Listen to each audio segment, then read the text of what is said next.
ಪ್ರಾರ್ಥನೆ ಮಾಡಿ ಆಯ್ತಾ. ಎಲ್ಲ ಕೂತವರೆಲ್ಲ ಒಮ್ಮೆ ಯತ್ನಿಸ್ಕೊಳ್ಳಿ, ಪ್ರಾರ್ಥನೆ ಮಾಡಿ. ಇದಂ ಫಲಂ ಮಯಾ ದೇವ ಸ್ಥಾಪಿತಂ ಪುರತಸ್ತವ ತೇನ ಮೇ ಸುಫಲ ಪ್ರಾಪ್ತಿರ್ಭವೇ ಜನ್ಮನಿ ಜನ್ಮನಿ ಶಿವೋ ನಾಮ ರೂಪಾಭ್ಯಾಂ ಯಾ ದೇವಿ ಸರ್ವಮಂಗಲ ತಯೋ ಸಂಸ್ಮರಣಾರ್ಥಂ ಸಾಂ ಸರ್ವದೋ ಜಯಮಂಗಲಂ ಸರ್ವಮಂಗಲ ಮಾಂಗಲ್ಯೆ ಶಿವೆ ಸರ್ವಾರ್ಥ ಸಾಧಿಕೆ ಶರಣ್ಯೆ ತ್ರ್ಯಂಬಕೆ ಗೌರಿ ನಾರಾಯಣಿ ನಮೋಸ್ತುತೆ ಸರ್ವಮಂಗಲದಾತಾರೌ ಪಾರ್ವತಿ ಪರಮೇಶ್ವರೌ ಗಣೇಶ ಸ್ಕಂಧ ಸಂಯುಕ್ತೌ ವಂದೇ ವಾಂಛಿತ ಸಿದ್ಧಯೇ ಸದಾಶಿವ ಸಮಾರಂಭಾಂ ಶಂಕರಾಚಾರ್ಯ ಮಧ್ಯಮಾಂ ಅಸ್ಮದಾಚಾರ್ಯ ಪರ್ಯಂತಾಂ ವಂದೇ ಗುರು ಪರಂಪರಾಂ ವಕ್ರತುಂಡ ಮಹಾಕಾಯ ಕೋಟಿ ಸೂರ್ಯ ಸಮಪ್ರಭಾ ನಿರ್ವಿಘ್ನಂ ಕುರು ಮೇ ದೇವ ಸರ್ವಕಾರ್ಯೇಷು ಸರ್ವದಾ ಇಷ್ಟದೇವತಾಭ್ಯೋ ನಮಃ ಕುಲದೇವತಾಭ್ಯೋ ನಮಃ ಗ್ರಾಮಾಧಿದೇವತಾಭ್ಯೋ ನಮಃ ಸರ್ವೇಭ್ಯೋ ದೇವೇಭ್ಯೋ ನಮಃ ಸರ್ವೇಭ್ಯೋ ಬ್ರಾಹ್ಮಣೇಭ್ಯೋ ನಮಃ ಶ್ರೀ ಸದ್ಗುರು ಚರಣಾರವಿಂದಾಭ್ಯಾಂ ನಮಃ ಶ್ರೀಮನ್ಮಹಾಗಣಪತಯೇ ನಮಃ ಸಪರಿವಾರಾಯೈ ಶ್ರೀ ಯಕ್ಷಿಣ್ಯೈ ನಮಃ ಮನೋರಥಾಂತರಾರ್ಥಯಾಮಿ ನಮಸ್ಕರೋಮಿ. ಹಾಗೆ ದೇವರು ಪ್ರಾರ್ಥನೆ ಮಾಡಿ.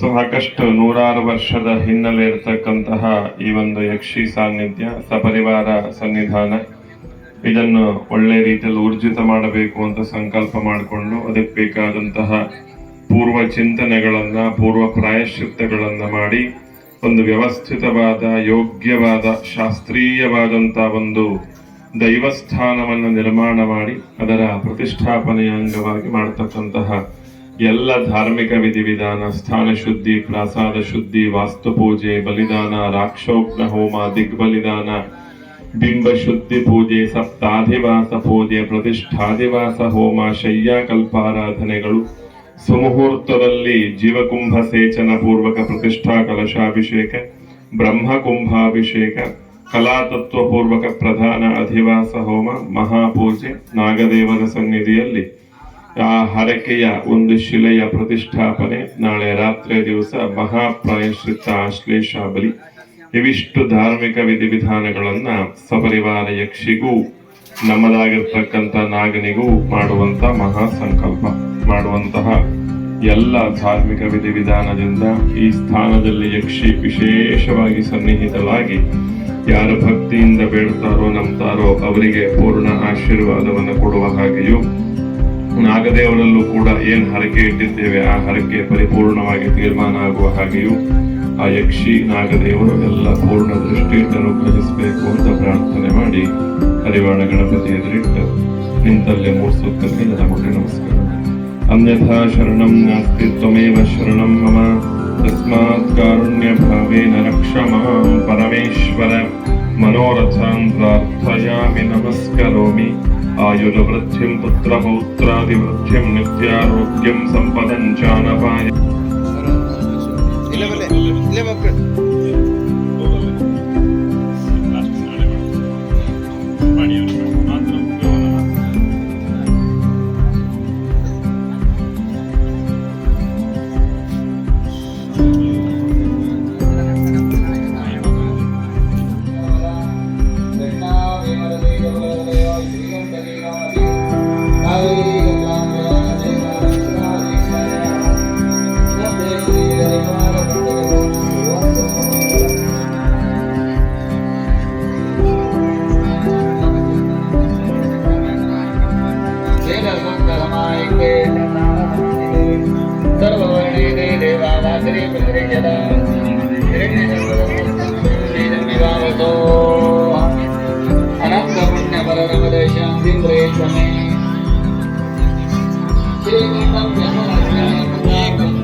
ಮಲ್ಲಿಗಾಡಿ ಸುಗಂಧಿ ಮಾಲಕ್ಯಾದಿ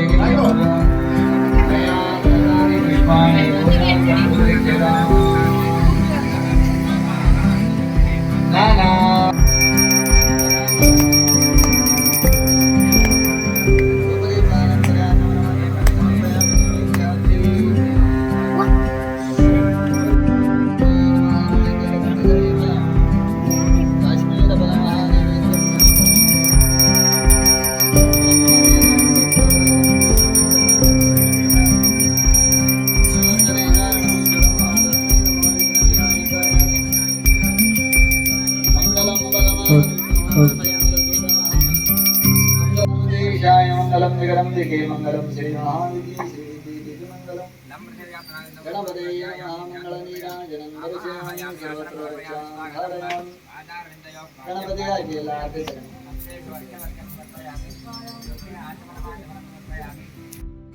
ರಾತವರೇ ನಮೋ ಗಣಪತಿ. ಜೀರ್ಣೋದ್ಧಾರಕ್ಕೆ ಎಷ್ಟೋ ಪುಣ್ಯವನ್ನ ಕೊಡುವ ಅಧಿಕಾರ ಒಂದು ದೇವರನ್ನ ಜೀರ್ಣೋದ್ಧಾರ ಮಾಡುವಂತಹದ್ದು ಜನ್ಮ ಜನ್ಮಾಂತರದ ಪಾಪಕರ್ಮಗಳನ್ನ ನಾಶ ಮಾಡಬಹುದು ಎಂದು ಶಾಸ್ತ್ರ. ಹಾಗಾಗಿ ಇಲ್ಲಿರುವ ಯಕ್ಷಿಯನ್ನ, ಕೈಗುಳಿಯನ್ನ, ಚೌಳಿಯನ್ನ, ಕೀಳ ಈ 4 ದೇವರನ್ನ ಸ್ಥಾಪನೆ ಮಾಡಬೇಕು ಅಂತ ಸಂಕಲ್ಪಗಳನ್ನು ಮಾಡಿದ್ದೇವೆ. ಆ ಕ್ಷೇತ್ರದಲ್ಲಿರುವ ನಾಗದೇವರನ್ನು ಕೂಡ ಸ್ಥಾಪನೆ ಮಾಡಿ ದೇವರ ಪುಣ್ಯದ ಪ್ರಸಾದ ಹೊಂದಿದ ಎಲ್ಲರಿಗೂ ರಕ್ಷೆ ಆಗುವುದು. ಇವತ್ತಿನಿಂದ ಪ್ರಾರಂಭ ಮಾಡಿ ನಾಳೆ ಸಾಯಂಕಾಲ ತನಕ ಹಲವಾರು ದೇವತಾ ಆರಾಧನೆಯನ್ನು ನಿಮ್ಮೆಲ್ಲರ ಸಂಕಲ್ಪದ ಮುಖೇನ ದೇವತಾ ಪ್ರಕ್ರಿಯೆಗಳನ್ನು ಪ್ರಾರಂಭ ಮಾಡ್ತಾ ಇದ್ದೀವಿ. ದೇವರನ್ನ ಆರಾಧಿಸುವ ಮುಂಚಿತವಾಗಿ ಆಗಮಶಾಸ್ತ್ರದ ನಿಯಮದಂತೆ ನಾವು ಕಟ್ಟೆಯನ್ನು ಕಟ್ಟಿದ್ದೇವೆ, ದೇವರನ್ನ ಹಾಗೆ ಒಳಗೆ ಕೂಡಿಸುವ ಅಂದ್ರೆ ಎಲ್ಲದಕ್ಕೂ ಒಂದು ವಿಧಿವಿಧಾನ ಅಂತ. ಹೀಗೆ ಪ್ರತಿಷ್ಠಾಪನೆಗೂ ಕೂಡ ಶಾಸ್ತ್ರದಲ್ಲಿ ಅದರದ್ದೇ ಆದ ನಿಯಮಗಳನ್ನು ಹಾಕಿದ್ದಾನೆ. ನಾವು ಕಟ್ಟಿದ ಗರ್ಭಗುಡಿ ಅಂತ ಏನುಂಟು ಅದು ಶುದ್ಧಿ ಆಗಬೇಕು. ದೇವರನ್ನ ಒಳಗೆ ಕೂಡಿಸುವ ಮುಂಚಿತವಾಗಿ ಆ ದೇವಾಲಯ ಎನ್ನುವಂತಹದ್ದು ಶುದ್ಧಿ ಆಗುವ ಬಗ್ಗೆ ಒಳಗಡೆ ಪ್ರಸಾದ ವಾಸ್ತು ಪೂಜಾ ಬಲಿದಾನಾದಿಗಳನ್ನ ಪ್ರತಿಯೊಂದು ಕ್ಷೇತ್ರದಲ್ಲೂ ಮಾಡಲೇಬೇಕು ಅಂತ ಶಾಸ್ತ್ರ. ಶುದ್ಧಿಗಾಗಿ ಪ್ರಸಾದ ವಾಸ್ತು ಪೂಜಾ ಬಲಿದಾನಾದಿಗಳನ್ನು ಮಾಡಿ ಆ ಬಿಂಬದಲ್ಲಿ ಯಕ್ಷಿ, ಗೌರಿ, ಹೈಗುಡಿ, ಕೀಳು ನಾಗದೇವರನ್ನ ಆವಾಹಿಸಿದಾಗ ಆ ಬಿಂಬದಲ್ಲಿ ದೇವರ ಶಕ್ತಿಗಳನ್ನು ಕೂತ್ಕೊಳ್ಬೇಕು. ಆ ಬಿಂಬದಲ್ಲಿ ಏನಾದರೂ ಕಲ್ಮಶಗಳಿತ್ತು ಅಂದ್ರೆ ಅಗ್ನಿಯನ್ನ ಅದನ್ನ ಕೆತ್ತುವಾಗ ಅಗ್ನಿ ಉತ್ಪತ್ತಿ ಆಗ್ತದೆ. ಅಗ್ನಿ ಉತ್ಪತ್ತಿ ಆದ ಬಿಂಬವನ್ನ ಪ್ರತಿಷ್ಠಾಪನೆ ಮಾಡಬಾರದು ಅಂತ ಶಾಸ್ತ್ರ. ಇನ್ನು ಶಿಲ್ಪಿಗಳು ಏನಾದರೂ ಅದನ್ನು ಕೆತ್ತುವಾಗ ಮಲಿನವಾಗಿರ್ತಕ್ಕಂಥ ಕೈಯಿಂದ ಮುಟ್ಟಿದ್ರು, ಏನಾದರೂ ಎಂಜಲ ಕೈಯಿಂದ ಅದನ್ನು ಮುಟ್ಟಿದ್ರು, ಅದು ಪವಿತ್ರಕ್ಕೆ ಯೋಗ್ಯತೆ ಸಿಗುವುದಿಲ್ಲ ಅಂತ ಹೀಗೆ 10 ಹಲವಾರು ವಿಧಿವಿಧಾನಗಳು. ಆ ಎಲ್ಲ ದೋಷಗಳ ಸಂಹಾರಕ್ಕಾಗಿ ಜೀರ್ಣೋದ್ಧಾರದ ಮುಂಚಿತವಾಗಿ ಪ್ರತಿಯೊಂದು ಕ್ಷೇತ್ರದಲ್ಲೂ ಕೂಡ ಬಿಂಬಾದಿವಾಸ ಪೂಜೆಯನ್ನು ಮಾಡಲೇಬೇಕು ಅಂತ ಶಾಸ್ತ್ರ. ಅಲ್ಲಿ 4 ಬಿಂಬವನ್ನು ಇಟ್ಟುಕೊಂಡು ಆ ಬಿಂಬದ ಶುದ್ಧಿಗಾಗಿ ಬಿಂಬಾದಿವಾಸ ಪೂಜಾದಿಗಳನ್ನು ಮಾಡಿ ಎಲ್ಲಿ ದೇವರ ಶಕ್ತಿ ಕಮ್ಮಿ ಇರುತ್ತದೆ ಅಂದ್ರೆ ನಾವು ಕಲಾ ಸಂಕೋಚ ಮಾಡಿದ ಮೇಲೆ ಅಲ್ಲಿ ದೇವರ ಶಕ್ತಿ ಎನ್ನುವಂತಹದ್ದು ಜೀವಕುಂಭದಲ್ಲಿ ಸಣ್ಣ ರೂಪದಲ್ಲಿ ಇರ್ತದೆ. ಆ ಪರಿಸರದಲ್ಲಿ ಎಲ್ಲಿ ದೈವಶಕ್ತಿ ಇರೋದ್ರಿಂದ ದುಷ್ಟಶಕ್ತಿಗಳು ವಾಸ ಆಗ್ತದೆ ಅಂತ ಶಾಸ್ತ್ರ. ಹಾಗಾಗಿ ಈ ಇಡೀ ಪರಿಸರದಲ್ಲಿರುವ ದುಷ್ಟಶಕ್ತಿಗಳ ಸಂಹಾರಕ್ಕಾಗಿ ಜೀರ್ಣೋದ್ಧಾರದ ಸಂದರ್ಭದಲ್ಲಿ ಮಾಡುವ ಅಸ್ತ್ರ ಹೋಮಾದಿಗಳು. ಇವತ್ತು ಕೂಡ ಇಲ್ಲಿ ಅಸ್ತ್ರ ಹೋಮಾದಿಗಳನ್ನು ಮಾಡಿ ಆ ಕೆಟ್ಟ ಶಕ್ತಿಗಳನ್ನೆಲ್ಲ ನಾಶ ಮಾಡುವುದಕ್ಕಾಗಿ ರಾಕ್ಷೋಗ್ನ ಪುರಸ್ಕರವಾಗಿರ್ತಕ್ಕಂಥ ಅಸ್ತ್ರ ಹೋಮಾದಿಗಳನ್ನ ಪ್ರತಿಷ್ಠಾಪನೆಯ ಮುಂಚಿತವಾಗಿ ಮಾಡುವ ಪ್ರತಿಷ್ಠಾದಿವಾಸ ಹೋಮವನ್ನ ಇಂದ್ರ, ಅಗ್ನಿ, ಯಮ, ನಿರಗತಿ, ವರುಣ, ವಾಯು, ಸೋಮ, ಈಶಾನ, ಕ್ಷೇತ್ರಪಾಲ ಎನ್ನುವಂತ 9 ದಿಕ್ಕಿನಲ್ಲೂ ಕೂಡ ಬಲಿದಾನಾದಿಗಳನ್ನು ಕೊಟ್ಟು ನಾಳೆ ಬೆಳಿಗ್ಗೆ ಸುಮುಹೂರ್ತದಲ್ಲಿ ದೇವರ ಪ್ರತಿಷ್ಠಾಪನೆಯನ್ನು ಮಾಡಿ ಆ ಜೀವಕುಂಭದಲ್ಲಿರುವ ಶಕ್ತಿಯನ್ನು ಪುನಃ ಇಲ್ಲಿ ಬೇರೆ ದೇವರನ್ನ ಆವಾಹನೆ ಮಾಡುವುದಿಲ್ಲ, ಹಿಂದಿರುವ ದೇವರನ್ನೇ ಒಳ್ಳೆ ರೀತಿಯಲ್ಲಿ ಕೂಡಿಸುವುದು. ದೇವರನ್ನು ಕೂಡಿಸಿದ ಮೇಲೆ ಇದಕ್ಕೆ ಸಂಬಂಧಪಟ್ಟ ಎಲ್ಲ ವ್ಯಕ್ತಿಗಳಿಗೂ ಗಣ್ಯರ ಅನುಗ್ರಹ ಸಿಗುವುದು. ಹಾಗಾಗಿ 24 ಪರಿಕಲಶ ಸಹಿತವಾಗಿರ್ತಕ್ಕಂಥ ಪ್ರಧಾನ ಬ್ರಹ್ಮಕುಂಭ ಸ್ಥಾಪನೆಯನ್ನ, ಅದಕ್ಕೆ ಸಂಬಂಧಪಟ್ಟಿರ್ತಕ್ಕಂಥ ತತ್ವ ಹೋಮಾದಿಗಳನ್ನ, ದೇವರಿಗೆ ಮಾಡುವ ಬ್ರಹ್ಮಕುಂಭಾಭಿಷೇಕ ಮಹಾಪೂಜೆ, ಸಂದರ್ಶನ, ಹಾಗೆ ದಾನಗಳಲ್ಲಿ ಶ್ರೇಷ್ಠ ದಾನವಾಗಿರ್ತಕ್ಕಂಥ ಅನ್ನದಾನ. ಮನುಷ್ಯ ಒಳ್ಳೆ ಕೆಲಸ ಮಾಡುವಾಗ ಅನ್ನದಾನವನ್ನು ಮಾಡಲೇಬೇಕು ಅಂತ ಶಾಸ್ತ್ರ. ಗೃಹ ಪ್ರವೇಶ ಮಾಡುವ ಅನ್ನದಾನಾದಿಗಳನ್ನು ಮಾಡ್ತೀವಿ. ಯಾಕೆ ಹೇಳಿದ್ರೆ ಪುಣ್ಯದ ಅನುಗ್ರಹ ಜಾಸ್ತಿ ಸಿಗಬೇಕು ಅಂತ. ಹಾಗೆ ದೇವಸ್ಥಾನ ಜೀರ್ಣೋದ್ಧಾರ ಆಗುವಾಗಲೂ ಕೂಡ ಅನ್ನದಾನಾದಿಗಳನ್ನ ಮಾಡಬೇಕು. ಒಬ್ಬ ವ್ಯಕ್ತಿ ಆತ್ಮಪೂರ್ವಕವಾಗಿ ಸಾಕುವಂತ 2 ಅಕ್ಷರ ಹೇಳುವುದಿದ್ರೆ ಅನ್ನದಾನ. ಹಣ, ಆಸ್ತಿ, ಚಿನ್ನ, ಜಾಗ ಏನೇ ಕೊಟ್ಟರು ಸ್ವಲ್ಪ ಬೇಕು ಅನ್ನಿಸ್ತದೆ. ಅನ್ನದಾನದಲ್ಲಿ ಆಗಲ್ಲ, ಆತ್ಮಪೂರ್ವಕವಾಗಿ ಸಾಕುವಂತ. ಎಲ್ಲಿ ಒಬ್ಬ ವ್ಯಕ್ತಿ ತೃಪ್ತಿಯಿಂದ ಹೋಗ್ತಾನೆ ಅಲ್ಲಿ ಪುಣ್ಯ ಜಾಸ್ತಿ ಸಿಗ್ತದೆ ಅಂತ ಶಾಸ್ತ್ರ. ಹಾಗಾಗಿ ಈ ಕ್ಷೇತ್ರದಲ್ಲೂ ಕೂಡ ನಾಳೆ ರಾತ್ರಿ ಮಾಡುವ ಅಶ್ಲೇಷ ಬಲಿದಾನ, ಈ ಎಲ್ಲ ಪುಣ್ಯರ ಆರಾಧನೆಗಳು ಕೂಡ ನಿಮ್ಮ ಸಂಕಲ್ಪದ ಮುಖೇನ ಪ್ರಾರಂಭ ಮಾಡ್ತಾ ಇದ್ದೇವೆ. ಆದ್ಯ ಪೂಜ್ಯ ವಿನಾಯಕ, ಒಳ್ಳೆ ಕೆಲಸಕ್ಕೆ ಗಣಪತಿ ಅನುಗ್ರಹ ಬೇಕು. ಗಣಪತಿಯ ಮಂಡಲವನ್ನು ರಚಿಸಿಕೊಂಡು ಗಣಪತಿಯನ್ನ ಮಂಡಲದಲ್ಲಿ ಆರಾಧನೆ ಮಾಡಿದ್ದೇವೆ. ಇವತ್ತಿನಿಂದ ನಾಳೆಯ ತನಕ ಮಾಡುವ ಎಲ್ಲ ಕೆಲಸಕ್ಕೂ ಗಣಪತಿಯ ಅನುಗ್ರಹ ರಕ್ಷೆಯಾಗಬೇಕು. ಇದಕ್ಕೆ ಸಹಕರಿಸಿದ ಪ್ರತಿಯೊಂದು ಸಂಸಾರಕ್ಕೂ ಆ ಯಕ್ಷಿ ಗೌರಿ ಐಗುಳಿ ಕೀಳು ನಾಗದೇವರ ಅನುಗ್ರಹ ಎನ್ನುವಂಥ ಪುಣ್ಯ ವರಪ್ರಸಾದವಾಗುವುದು. ಭಗವಂತ ಕಾಪಾಡಬೇಕು ಅಂತ ಎಲ್ಲ ದೇವರನ್ನ ಭಕ್ತಿಯಿಂದ ಪ್ರಾರ್ಥನೆ ಮಾಡಿ ಮಂತ್ರಾಕ್ಷರಿ ಹಾಕಿ ನಮಸ್ಕಾರ ಮಾಡಿ. ಅನ್ಯದಾ ಹಿರಣ್ಯ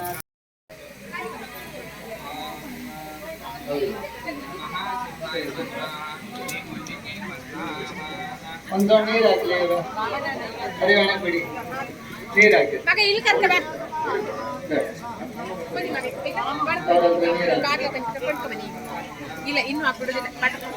ಹರಿವಾಣ ಬಿಡಿ, ಹರಿವಾಣ ಬಿಡಿ. ಗುರುರ್ವಿಷ್ಣು ಗುರುರ್ದೇವೋ ಮಹೇಶ್ವರಃ ಗುರುದೇವ ಜಗತ್ಸರ್ವಂ ತಸ್ಮೈ ಶ್ರೀ ಗುರವೇ ನಮಃ. ಶುಕ್ಲಾಂ ವರದರಂ ವಿಷ್ಣುಂ ಶಶಿವರ್ಣಂ ಚತುರ್ಭುಜಂ ಪ್ರಸನ್ನ ವದನಂ ಧ್ಯಾಯೇ ಸರ್ವವಿಘ್ನೋಪಶಾಂತಯೇ.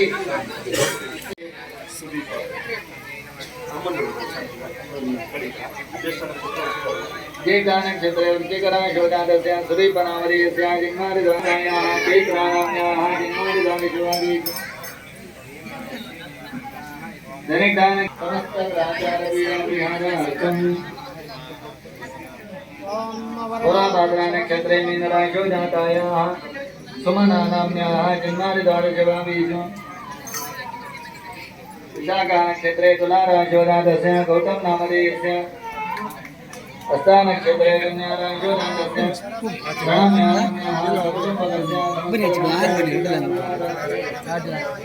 मौलानक्षत्रे गणराशोदातायाः हे लक्ष्मीनाम्याः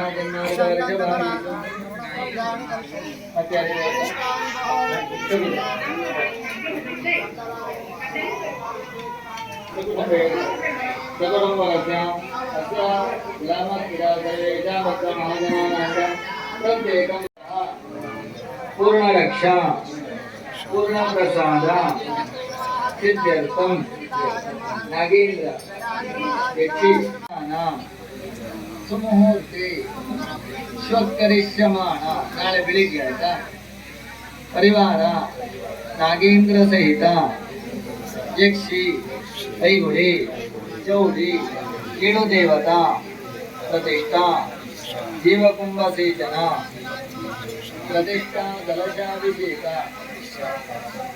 ಪ್ರಸನ್ನ ಪೂಜಾ ಚತುರ್ವಿಂಶತಿ ಪರಿಕಲಶ ಸಹಿತ ಪ್ರಧಾನ ಬ್ರಹ್ಮಕಲಶ ಸ್ಥಾಪನ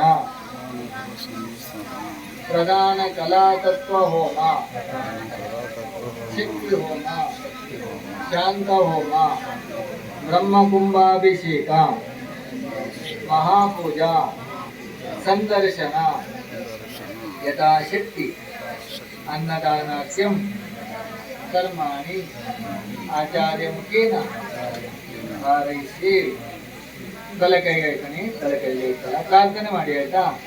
ಈ ಕ್ಷೇತ್ರದಲ್ಲಿ ನಾಗನ ಸಾನ್ನಿಧ್ಯದಲ್ಲಿ ನಾಗದೇವರ ಜೀರ್ಣೋದ್ಧಾರದ ಅಂಗವಾಗಿ ಇವತ್ತು ರಾತ್ರಿ ಮಾಡುವ ಸ್ಥಾನ ಶುದ್ಧಿ, ವಾಸ್ತು ಪೂಜಾ, ರಾಕ್ಷೋಗ್ನೋಮ ಅಡ್ಡಿ ಹೌದು ಅಡ್ಡಿ ಅವರಿಗೆಲ್ಲ ನಾಳೆ ಪ್ರಸಾದ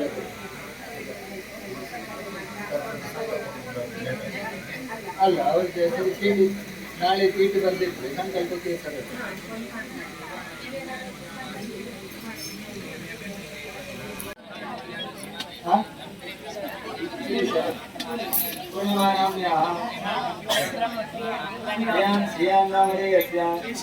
ईशानाम्याः चतुर्मुखस्याः गौरीनाम्याः सुशीलानाम्याः उदयनामधेयस्य ज्योतीनां चतुर्मुखस्य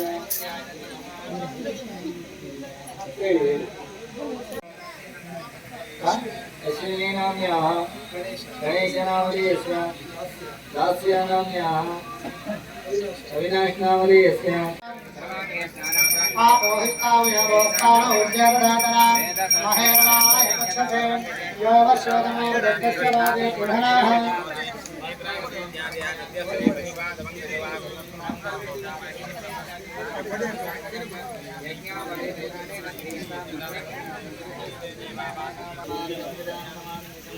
अनेकरं दं भक्तो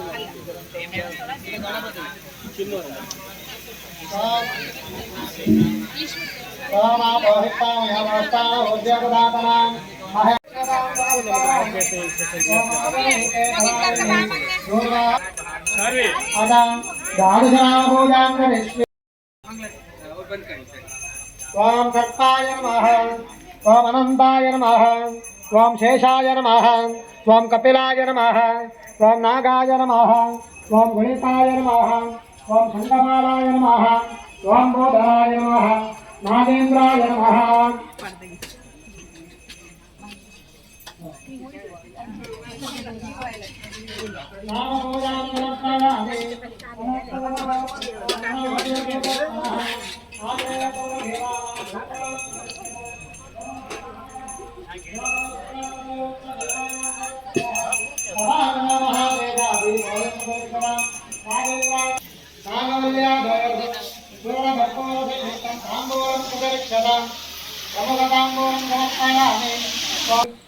अस्मे रुद्राः तन्त्रे पुष्पाञ्जलिं समर्पयामि अन्यथा शरणं नास्ति त्वमेव शरणं मम तस्मात्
तस्मात् कारुण्यरागेण रक्षमाम् बुधवत्तमा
समर्पयामि यत्रापुष्पाणि समर्पयामि नामपूजां करिष्ये अनन्ताय नमः शेषाय नमः कपिलाय नमः नागाय नमः शंखमालाय नमः भूधराय नमः वासुकिने नमः नागेन्द्राय नमः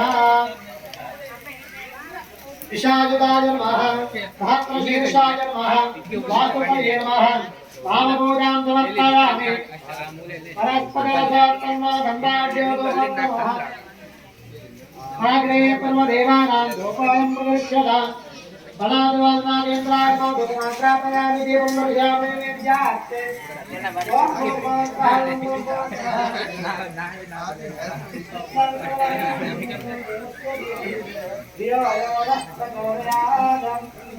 बलाद्वाल्नागेन्द्राय मात्रापयामि भोगी ब्रह्मायुक्तमागोर्या धरे बंधोळगत्पोरमेयसंदाम्बोरमुदरक्षरा भगवनाम्बोरं समर्पयामि ओमर्चन प्रार्थना सप्रियमेधा भोक्तदा वन्दानिराजं वर्षयामि वन्दमुत्तं गरिष्ये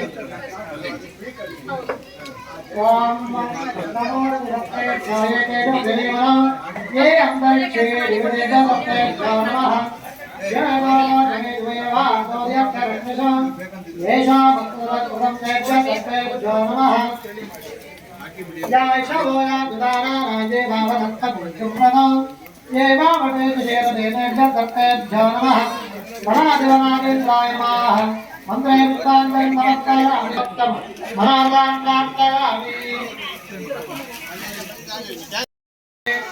ओम हिरण्यरो भक्तहिरण्यसत्रगपालपात्रे हिरण्य ध्यायामि दानं समर्पयामि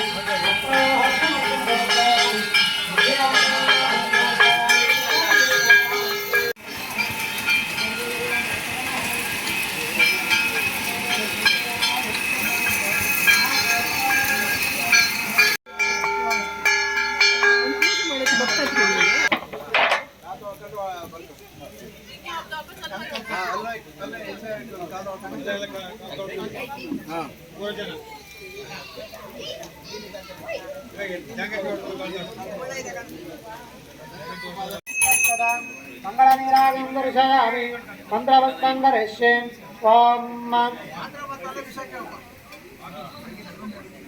नमोस्तु सर्पेभ्यो ये ते देवना ये अंतरि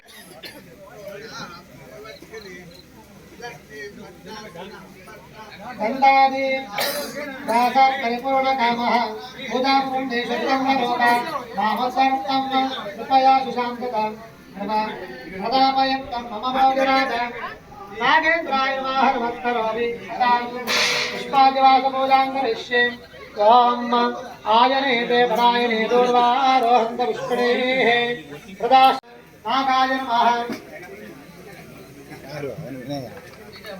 गुणिकाय नमः संगमानाय नमः बोधनाय नमः कालिकाय नमः विशाजदाय नमः सहस्रशेषाय नमः वासुकाय नमः कामपूजां समर्पयामि धूपमाग्रापयामि धूपं दर्शयामि धूपदीपान्तरे अष्टमधर्माणं समर्पयामि नैवेद्यार्थे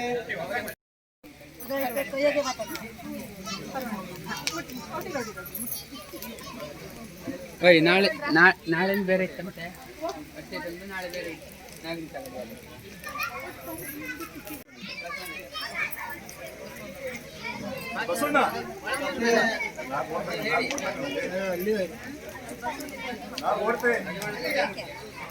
ಇಂತಹ ಕಲಿಯುಗದಲ್ಲಿ ಇಲ್ಲಿ ದೇವರೆಲ್ಲ ಈ ಕಡೆ ಈ ಕಡೆ ಮುಖ ಮಾಡಿ ನಿಂತ್ಕೊಳ್ಳಿ. ಇಂತಹ ಕಲಿಯುಗದಲ್ಲಿ ದೇವತಾ ಆರಾಧನೆಯನ್ನ ಮಾಡುವಂತಹದ್ದು ಬಹಳ ಕಷ್ಟ.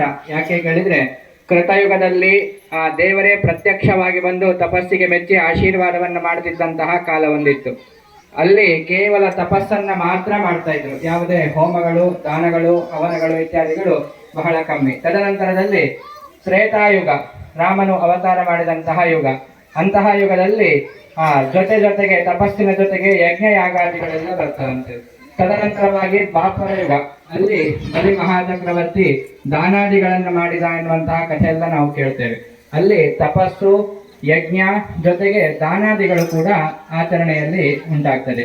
ಕಲಿಯುಗದಲ್ಲಿ ಅದು ಮೂರು ಕೂಡ ಸಾಕಾಗುವುದಿಲ್ಲ. ಯಾಕೆ ಕೇಳಿದ್ರೆ ಇಲ್ಲಿ ನಾವು ಪ್ರತಿಮೆಗಳಲ್ಲಿ, ಬಿಂಬಗಳಲ್ಲಿ ಆರಾಧನೆಗಳನ್ನು ಮಾಡ್ತೇವೆ, ದಾನಾದಿಗಳನ್ನು ಮಾಡ್ತೇವೆ, ತದನಂತರದಲ್ಲಿ ಯಜ್ಞಗಳನ್ನು ಮಾಡ್ತೇವೆ. ಆದರೆ ತಪಸ್ಸನ್ನ ಮಾಡ್ಲಿಕ್ಕಿರುವಂತಹ ಕಾಲ ಇದಲ್ಲ ಅಂತ. ಇಲ್ಲಿ ಒಂದೊಂದು ಯುಗದಲ್ಲಿಯೂ ಕೂಡ ಒಬ್ಬ ಮನುಷ್ಯನ ಆಯಸ್ಸು ಎನ್ನುವಂತಹದ್ದು ಅರ್ಧಕ್ಕರ್ಧ ಕಮ್ಮಿ ಆಗ್ತಾ ಬರ್ತದೆ ಅಂತ.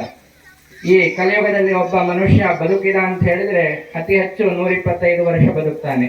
ಅದೇ ಹಿಂದಿನ ಯುಗ ದ್ವಾಪರ ಯುಗದಲ್ಲಿ ನೋಡಿದಾಗ 125 ಸೇರಿ 2 ಪಟ್ಟು ವರ್ಷ ಬದುಕ್ತಾ ಇದ್ದ. ತದನಂತರದಲ್ಲಿ ತ್ರೇತಾಯುಗದಲ್ಲಿ 500 ವರ್ಷಗಳು, ಇನ್ನು ಕೃತಯುಗದಲ್ಲಿ ಸಾವಿರಾರು ಗಟ್ಟಲೆ ವರ್ಷ ಅವರು ತಪಸ್ಸನ್ನೆಲ್ಲ ಮಾಡಿದಾಗ ದೇವರೇ ಪ್ರತ್ಯಕ್ಷವಾಗಿ ಆಶೀರ್ವಾದವನ್ನ ಮಾಡಿದ್ರು, ವರಗಳನ್ನು ಕೊಟ್ಟರು ಅಂತ ಕೇಳ್ತೇವೆ. ಅದೇ ರೀತಿ ಕಲಿಯುಗದಲ್ಲಿ ಇದನ್ನೆಲ್ಲ ಮಾಡ್ಲಿಕ್ಕೆ ಸಾಧ್ಯ ಇಲ್ಲ. ಯಾಕೆ ಕೇಳಿದ್ರೆ ಇರುವಂತಹ 120 ವರ್ಷದಲ್ಲಿ 60 ವರ್ಷ ರಾತ್ರಿ ನಿದ್ರೆಯಲ್ಲಿ ಹೋದ್ರೆ, ಇನ್ನು 20 ವರ್ಷ ಬಾಲ್ಯದಲ್ಲಿ ಹೋದ್ರೆ, ಕೊನೆಗೆ 20 ವರ್ಷ ಚಿಂತೆಯನ್ನ ಮಾಡ್ತಾ ವೃದ್ಧಾಪ್ಯದಲ್ಲಿ ಹೋದ್ರೆ, ಮಧ್ಯದಲ್ಲಿರುವಂತಹ ಯೌವನಾವಸ್ಥೆಯಲ್ಲಿ ಮಾತ್ರ ನಾವು ದೇವತಾ ಆರಾಧನೆಯನ್ನು ಮಾಡಲಿಕ್ಕೆ ಸಾಧ್ಯ ಆಗ್ತದೆ, ಶರೀರ ಅದಕ್ಕೆ ಹೊಂದಿಕೊಳ್ಳಿಕ್ಕೆ ಸಾಧ್ಯ ಆಗ್ತದೆ ಅಂತ. ಅಂತಹ ಯೌವನಾವಸ್ಥೆಯಲ್ಲಿಯೂ ನಾವು ದುಡಿಮೆ ಇತ್ಯಾದಿಗಳೆಲ್ಲ ಮಗ್ನರಾಗಿರ್ತೇವೆ. ಹಾಗಾಗಿ ಅಲ್ಲಿಯೂ ಕೂಡ ನಾವು ದೇವತಾ ಆರಾಧನೆಯನ್ನು ಮಾಡಲಿಕ್ಕೆ ಕಷ್ಟ ಆಗ್ತದೆ. ದೇವರು ಎನ್ನುವಂತಹ ಪರಿಕಲ್ಪನೆ ನಮ್ಮ ಕಣ್ಣ ಮುಂದೆ ಬರಲಿಕ್ಕೆ ಕಷ್ಟ ಆಗ್ತದೆ. ಹಾಗಾಗಿ ದೇವಸ್ಥಾನಾದಿಗಳು, ಗುಡಿಗಳು ಇತ್ಯಾದಿಗಳನ್ನೆಲ್ಲ ನಿರ್ಮಾಣ ಮಾಡಿಕೊಂಡು ಒಂದು ಬಿಂಬದ ಪೂಜೆಗಳನ್ನು ಮಾಡಿದಾಗ ಬಿಂಬದಲ್ಲಿ ದೇವರನ್ನು ನಾವು ಕಾಣಲಿಕ್ಕೆ ಸಾಧ್ಯ ಆಗ್ತದೆ. ಅಂತಹ ಬಿಂಬದಲ್ಲಿಯೂ ಕೂಡ ತಾಡನ, ಕುಟ್ಟನ, ಛೇದನ ಇತ್ಯಾದಿ ಕಲ್ಲಿನಿಂದ ಶಿಲ್ಪಿ ಅದನ್ನ ನಿರ್ಮಾಣ ಮಾಡಬೇಕಾದ್ರೆ ಅನೇಕ ದೋಷಗಳು ಅಲ್ಲಿ ಇರ್ತದೆ ಅಂತ. ಕಲ್ಲಿನಲ್ಲಿ ಯಾವುದೇ ಪ್ರಾಣಿಯ ರಕ್ತಗಳು ಸೋಕಿರುವಂತಹ ಸಾಧ್ಯತೆ ಇರ್ತದೆ. ಇನ್ನು ಶಿಲ್ಪಕಾರನು ಕೂಡ ಆ ಶಿಲ್ಪವನ್ನ ಕೆತ್ತಬೇಕಾದ್ರೆ ಅಲ್ಲಿ ಎಂಜಲು ಇತ್ಯಾದಿಗಳು ತಾಗಿರುವಂತಹ ಸಾಧ್ಯತೆ, ಅಥವಾ ಶಿಲ್ಪಿಯ ರಕ್ತವೇ ಅದಕ್ಕೆ ಗಾಯವಾಗಿ ತಾಗಿರುವಂತಹ ಸಾಧ್ಯತೆಗಳಲ್ಲಿ ಇರ್ತದೆ. ನಾವು ಒಂದು ಕುರ್ಚಿಯಲ್ಲಿ ಕೂತ್ಕೊಳ್ಳೋದಿದ್ರು ಕೂಡ ಕುರ್ಚಿಯನ್ನ ಕ್ಲೀನ್ ಮಾಡಿ ಕೂತ್ಕೊಳ್ತೇವೆ. ಅದೇ ರೀತಿ ದೇವತೆಗಳನ್ನ ನಾವು ಆವಾಹನೆ ಮಾಡಿದಾಗ ದೇವತಾ ಸಾನ್ನಿಧ್ಯ ಅಲ್ಲಿ ಉಂಟಾಗಬೇಕು ಅಂತ ಹೇಳಿದ್ರೆ ಆ ಬಿಂಬದಲ್ಲಿ ಶುದ್ಧೀಕರಣ ಎನ್ನುವಂತಹದ್ದು ಬೇಕಾಗ್ತದೆ. ಶುದ್ಧಿ ಅಂತ ಹೇಳಿದ್ರೆ ನೋಡ್ಲಿಕ್ಕೆ ಕ್ಲೀನ್ ಆದ್ರೆ ಸಾಕಾಗ್ಲಿಕ್ಕಿಲ್ಲ, ಅಲ್ಲಿ ಒಂದಿಷ್ಟು ಕಣ್ಣಿಗೆ ಕಾಣದೇ ಇರುವಂತಹ ಅಗೋಚರ ದೋಷಗಳೆಲ್ಲ ನಿವಾರಣೆ ಆಗಬೇಕಾಗ್ತದೆ. ಅಂತಹ ದೋಷಗಳ ನಿವೃತ್ತಿಗೋಸ್ಕರವಾಗಿ ಅಲ್ಲಿ ಸಪ್ತಾಧಿವಾಸ ಪೂಜೆಗಳನ್ನೆಲ್ಲ ಮಾಡಿಕೊಂಡಿದ್ದಾರೆ. ಧಾನ್ಯಗಳು, ರತ್ನಗಳು ಮತ್ತು ವಸ್ತ್ರ, ಜಲಾಧಿವಾಸ, ಪುಷ್ಪಾಧಿವಾಸ ಇತ್ಯಾದಿ ಅಧಿವಾಸ ಪೂಜಾದಿಗಳನ್ನೆಲ್ಲ ಮಾಡಿದಾಗ ಬಿಂಬ ಎನ್ನುವಂತಹದ್ದು ಶುದ್ಧವಾಗ್ತದೆ ಅಂತ ಶಾಸ್ತ್ರ. ಅಂತಹ ಬಿಂಬ ಶುದ್ಧೀಕರಣ ನಂತರದಲ್ಲಿ ಅಲ್ಲಿ ಬಿಂಬದಲ್ಲಿ ನಮಗೆಲ್ಲ ಅನುಗ್ರಹವನ್ನ ಮಾಡಲಿಕ್ಕೆ ಅಲ್ಲಿ ಬೇಕಾದಂತಹ ಅಂಗಾಂಗಗಳನ್ನೆಲ್ಲ ನಾವು ಕಲ್ಪನೆ ಮಾಡಿಕೊಳ್ಬೇಕಾಗ್ತದೆ. ಅಂತಹ ಮಂತ್ರಗಳಿಂದ ಅಂಗಾಂಗಗಳನ್ನೆಲ್ಲ ಸೃಷ್ಟಿ ಮಾಡ್ತಾರೆ ಅಂತ ಹೇಳಿ. ಇನ್ನು ಸರ್ವೇಂದ್ರಿಯಾಣಂ ನಯನಂ ಪ್ರಧಾನಂ. ನಾವು ಏನಾದ್ರೂ ನೋಡ್ಬೇಕು ಅಂತ ಹೇಳಿದ್ರೆ ಕಣ್ಣು ಅತ್ಯಂತ ಮುಖ್ಯ. ಕಣ್ಣಿಲ್ಲದೆ ನಾವು ಏನನ್ನು ನೋಡ್ಲಿಕ್ಕೆ ಆಗೋದಿಲ್ಲ. ಆ ಬಿಂಬ ಎನ್ನುವಂತಹದ್ದಲ್ಲಿ ನಾವು ಬಂದು ಪ್ರಾರ್ಥನೆಯನ್ನ ಮಾಡಿಕೊಂಡಾಗ ನಮಗೆ ಕೃಪಾ ದೃಷ್ಟಿಯನ್ನ ಆ ಬಿಂಬದಲ್ಲಿರುವಂತಹ ಚೈತನ್ಯ ದೇವತಾ ಸ್ವರೂಪ ನಮಗೆ ಬೀರಬೇಕಾಗ್ತದೆ. ಅದಕ್ಕೆ ಬೇಕಾದಂತಹ ಕಣ್ಣಿನ ವ್ಯವಸ್ಥೆ, ಶಿಲ್ಪಕಾರ ಅಲ್ಲಿ ಕಣ್ಣನ್ನ ರಚನೆ ಮಾಡಿರ್ತಾನೆ. ಆದ್ರೆ ನಾವು ಊರಲ್ಲಿದ್ದಾಗ ದೇವತಾ ಮುಂದೆ ಬಂದು ನಿಂತಾಗ ನಾವು ಪ್ರಾರ್ಥನೆ ಮಾಡಿದಾಗ ಆ ಕಣ್ಣಿನಿಂದ ನೋಡ್ಲಿಕ್ಕೆ ಸಾಧ್ಯ. ಆದ್ರೆ ನಾವು ಎಲ್ಲೋ ಇದ್ದು ಬೇರೆ ಊರಲ್ಲಿ ಇಲ್ಲಿ ನಂಬಿರತಕ್ಕಂತಹ ಸಾನ್ನಿಧ್ಯವನ್ನ ಪ್ರಾರ್ಥನೆ ಮಾಡಿಕೊಂಡಾಗ್ಲೂ ಕೂಡ ನಮಗೆ ಅನುಗ್ರಹ ಆಗ್ತದೆ. ಅದು ಎಷ್ಟೋ ಉದಾಹರಣೆಗಳನ್ನು ನಾವು ನೋಡಬಹುದು. ನಮ್ಮ ಕೆಲಸಗಳು ಯಶಸ್ವಿಯಾಗುವಂತಹದ್ದು. ಹಾಗಿದ್ರೆ ಆ ದೇವತಾ ಸಾನ್ನಿಧ್ಯದಲ್ಲಿರುವಂತಹ ನಮ್ಮನ್ನ ದೇವರು ಯಾವ ರೀತಿಯಾಗಿ ಅಲ್ಲಿ ನೋಡ್ತಾರೆ ಅಂತ ಪ್ರಶ್ನೆ. ಹಾಗಾಗಿ ಅಲ್ಲಿ ಪ್ರತ್ಯಕ್ಷ ದೇವತೆ ಆಗಿರತಕ್ಕಂತಹ ಸೂರ್ಯ ಮತ್ತು ಚಂದ್ರರನ್ನ ಆವಾಹನೆ ಮಾಡಿಕೊಂಡು ಕಣ್ಣಿನಲ್ಲಿ ನೇತ್ರೋನ್ಮೀಲನ ಅಂತ ದೃಷ್ಟಿ ಬಿಡಿಸುವಂತಹ ಪ್ರಕ್ರಿಯೆಯನ್ನ ಮಾಡ್ತಾರೆ. ಆ ರೀತಿಯಾದಂತಹ ಪ್ರಕ್ರಿಯೆಯನ್ನ ಮಾಡಬೇಕಾದ್ರೆ ಕಣ್ಣು ಒಂದೇ ಸತಿಯಲ್ಲಿ ಆ ಚಂದ್ರನ ಸ್ವರೂಪ, ಸೂರ್ಯನ ಸ್ವರೂಪ ಬಂದಾಗ ನಮ್ಮ ಮೇಲೆ ಆ ದೃಷ್ಟಿ ಬಿದ್ದಾಗ ಕ್ರೂರ ದೃಷ್ಟಿ ಬೀಳುವಂತಹ ಸಾಧ್ಯತೆ ಇರ್ತದೆ. ಯಾಕೆ ಕೇಳಿದ್ರೆ ಮನುಷ್ಯರು ಅಂತ ಹೇಳಿದ ಮೇಲೆ ತಪ್ಪುಗಳನ್ನ ಮಾಡಿಯೇ ಮಾಡ್ತೇವೆ. ಒಂದಿಷ್ಟು ತಪ್ಪುಗಳು ನಮ್ಮಿಂದ ಆಗಿದ್ದಾಗ ಆ ಕ್ರೂರ ದೃಷ್ಟಿ ನಮ್ಮ ಮೇಲೆ ಬಿದ್ದರೆ ಏನಾಗ್ತದೆ ಕೇಳಿದ್ರೆ ಅದನ್ನ ತಡ್ಕೊಳ್ಳುವಂತಹ ಸಾಧ್ಯತೆ ನಮಗಿಲ್ಲ. ಹಾಗಾಗಿ ನಿಮ್ಮ ಕೈಯಲ್ಲಿ ಕೊಟ್ಟಿರತಕ್ಕಂತಹ ಫಲದಲ್ಲಿ ಗೋಮಾತೆಯನ್ನ ಆವಾಹನೆ ಮಾಡಿ ಆ ಗೋದಾನವನ್ನ ಕೊಟ್ಟಾಗ ಮೊದಲನೆಯ ದೃಷ್ಟಿ ಅನ್ನುವಂತಹದ್ದು ಗೋವಿನ ಮೇಲೆ ಬೀಳ್ತದೆ. ಅಂತಹ ದೃಷ್ಟಿಯನ್ನ ಆ ಗೋ ಮಾತ್ರ ತಡ್ಕೊಳ್ಳಿಕ್ಕೆ ಸಾಧ್ಯ ಅಂತ. ಹಾಗಾಗಿ ಆ ಕ್ರೂರ ದೃಷ್ಟಿಯೆಲ್ಲ ಆ ಗೋಮಾತೆಯ ಮೇಲೆ ಬಿದ್ದಾಗ ಆ ಉಳಿದಂತಹ ಚೈತನ್ಯ ಕೃಪಾ ದೃಷ್ಟಿ ಅನ್ನುವಂತಹದ್ದು ನಮ್ಮ ಮೇಲೆ ಬೀಳ್ತದೆ ಅಂತ. ಅದಕ್ಕೋಸ್ಕರವಾಗಿ ಎಲ್ಲರೂ ಕೂಡ ಕಣ್ಣು ಮುಚ್ಚಿ ಭಕ್ತಿಯಿಂದ ಪ್ರಾರ್ಥನೆ ಮಾಡಿಕೊಳ್ಳಿ, ದೃಷ್ಟಿ ಬಿಡಿಸ್ತಾರೆ. ತದನಂತರದಲ್ಲಿ ಕಣ್ಣನ್ನ ಬಿಡ್ಲಿಕ್ಕೆ ಹೇಳಿದಾಗ ಬಿಟ್ರಾಯ್ತು.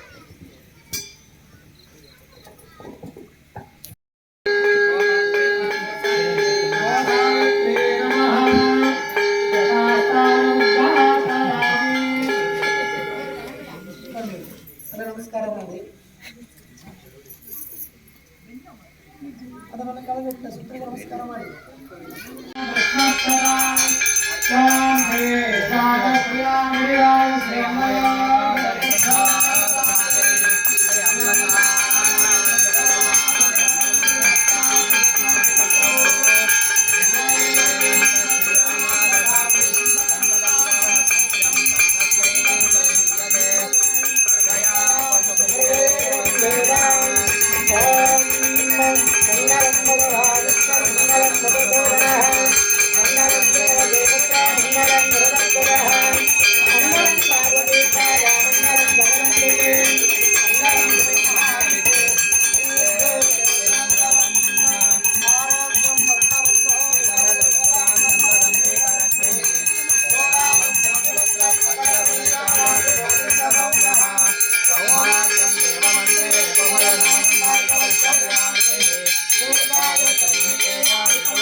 नीराजनं समर्पयामि सर्वत्र रक्षां धारयामि देवता रक्षं शिरसा गृह्णामि मन्त्रपुष्प प्रार्थनां करिष्ये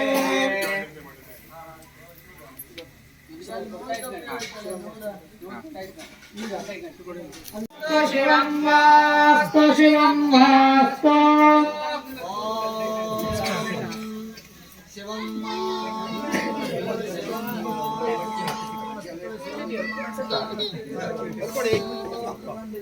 ॐ शिवं वास्तु शिवं वास्तु शिवं वास्तु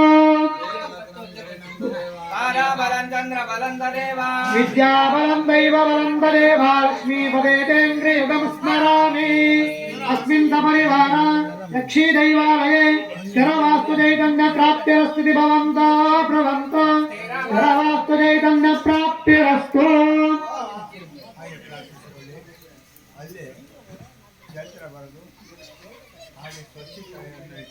सपरिवार नागेन्द्राय नमः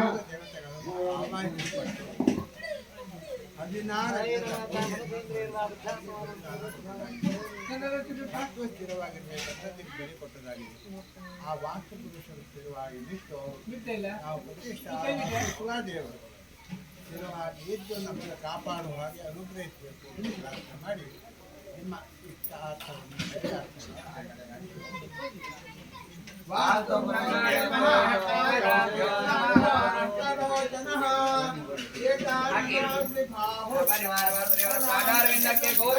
ಗೋವಿಂದ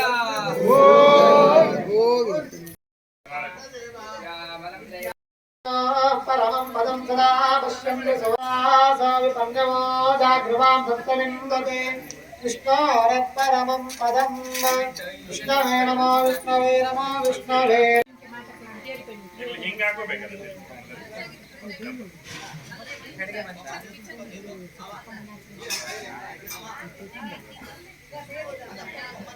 तुम्हारा ಮಕ್ಕಳನ್ನ ಒಂಚೂರು ಕರ್ಕೊ ಬರ್ತಿಲ್ಲ ಹಂಗಾರೆ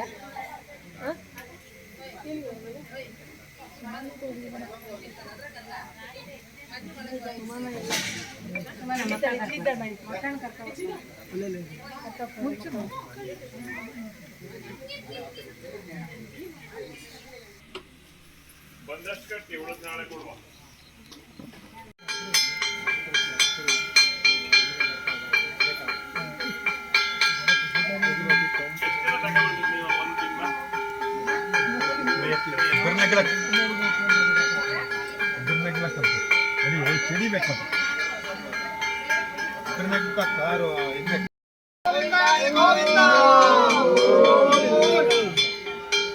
ತುದಿ ಕೈ ಕೈ ಫುಲ್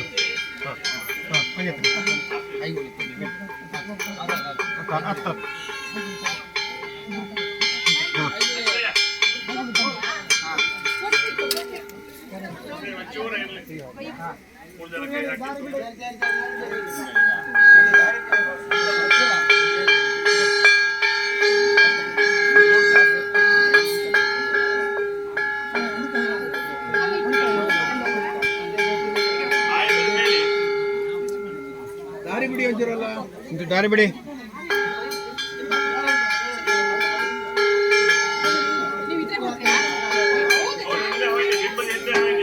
ಎಲ್ಲ ಹಿಂದೆ ಹೋಯ್ನಿ ಹಾಗೆ ನಿಮ್ಮದ ಜಾಗಟ್ಟಿ ಸರಿ ಹೊಡಿನೇ ನೋಡಿ ಸರಿ ಹೊಡಿನೇ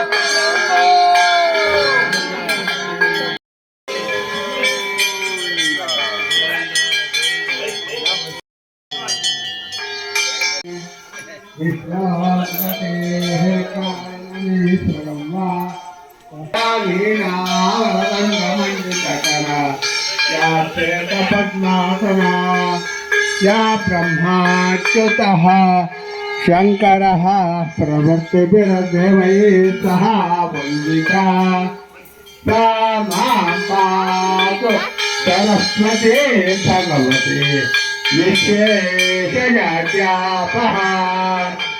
वेदाश्च परिषद्गणाश्च विविधा साङ्गाः पुराणान्विताः वेदान्ताः अभिमन्त्रतन्त्रः सर्गाः स्मृतिसाङ्गणाः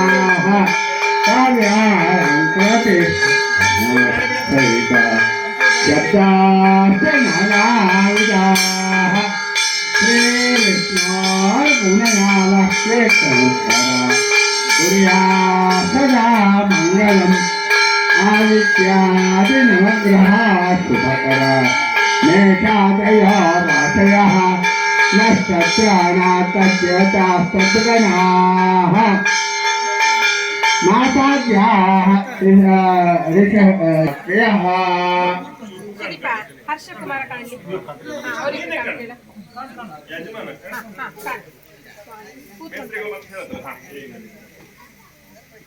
ರೈಟ್ ಲೆಫ್ಟ್ ಮೇಲೆ ಕೆಳಗೆ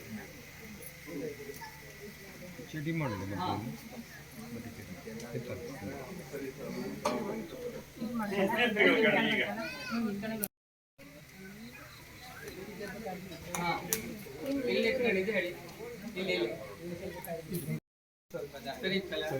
ಸರಿ ಕೂತ್ಕೊಂಡು ಇತ್ತ ಕಡೆ ಹಾ ಒಂಚೂರು ದಾರಿ ಬಿಡಿ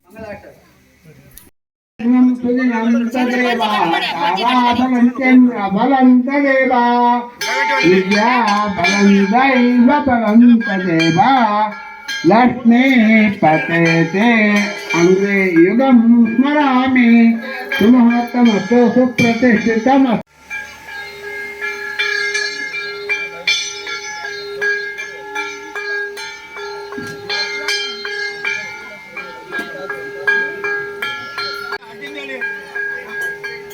ಅಲ್ಲ ಜಾಗ ಬಿಡಿ ಅಲ್ಲ ಬೆಳಕನ್ನ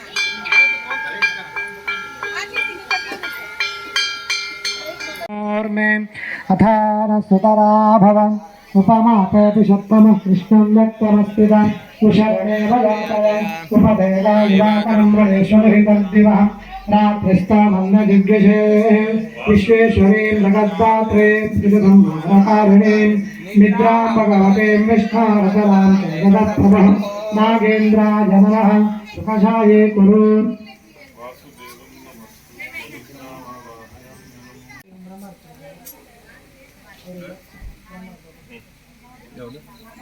ಅಕ್ಷಯ್ ಕತ್ತೆಲ್ಲ ಬದಿಗಿಡಿ ಅಲ್ಲೇ ಬದಿಗಿಡಿ ಪ್ರಸಾದ ತಗೊಂಡವರು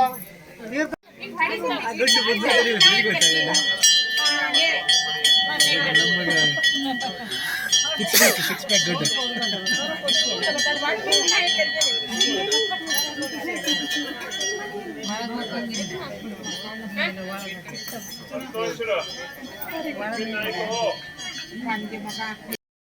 ಎಲ್ಲಿ ತೀರ್ಥ ಕೊಡ್ತೀರಿ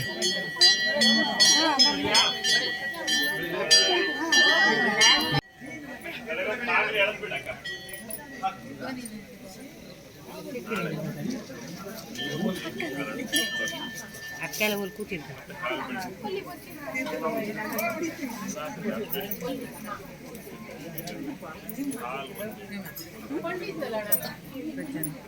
ತೀರ್ಥ ತಗೊಂಡಿ ತೀರ್ಥ ತೀರ್ಥ